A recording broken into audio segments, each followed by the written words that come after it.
Bonsoir à tous. Ce soir, je voudrais vous parler de l'origine de l'histoire du sacrifice d'Ibrahim que nous, les musulmans, nous commémorons ce week-end. Vous n'êtes pas sans savoir que ce récit tire son origine de l'épisode biblique de la Akedat Yitzhak, de la ligature d'Isaac, qui est racontée d'une façon très détaillée dans la paracha de Vaïra, une portion de la Torah, du premier livre de la Torah, de la Genèse, le Bereshit, qui est un des livres de l'Ancien Testament de la Bible. Alors Dieu avait demandé à Abraham de prendre son fils Isaac. C'est bien précisé, d'une façon explicite, son fils Isaac, contrairement au Coran qui ne précise pas le nom de son enfant, mais après les exégètes musulmans ont précisé et ont déterminé qui était ce fils-là. Ils ont parlé d'Ismaël. Alors il a demandé à Abraham de prendre son fils et de l'offrir en holocauste, en korban.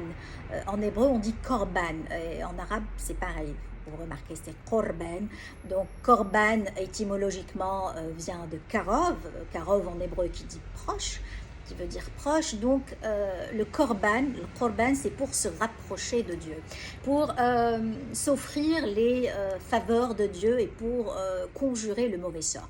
Donc il avait demandé à Abraham de sacrifier son fils sur le mont Moria, c'est sur la pierre de la fondation qui se trouve sur le mont du temple, là où était construit le Beit Hamikdash, le temple de Salomon. Et selon la tradition musulmane, c'est de cet endroit où le prophète avait commencé son ascension vers les cieux, dans le célèbre épisode de l'Isra el Mi'raj. Et ce récit biblique est lui-même inspiré de la culture locale. Dans l'ancienne Palestine, les Cananéens faisaient des infanticides, sacrifiaient les enfants, au dieu Moloch plus précisément. Les Phéniciens aussi sacrifiaient des enfants pour le dieu Baal.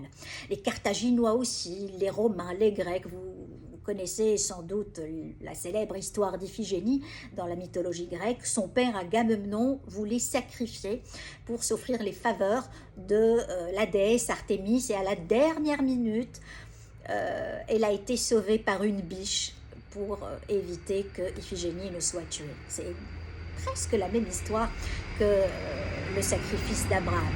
Depuis des temps immémoriaux, depuis le néolithique, les infanticides et les sacrifices sont pratiqués par toutes les sociétés et dans toutes les régions du monde, en Mésopotamie, en Égypte, au Japon, en Mésoamérique, en Amérique du Sud, chez les hindous aussi. Et ce récit biblique, c'est dans sa symbolique, c'est un point d'inflexion entre un temps où les infanticides étaient commis, où il n'y avait pas d'éthique, et c'est l'ouverture d'une nouvelle page, toujours selon l'interprétation des exégètes. Voilà, et très bonne fête à tous. Eid Mubarak Saïd.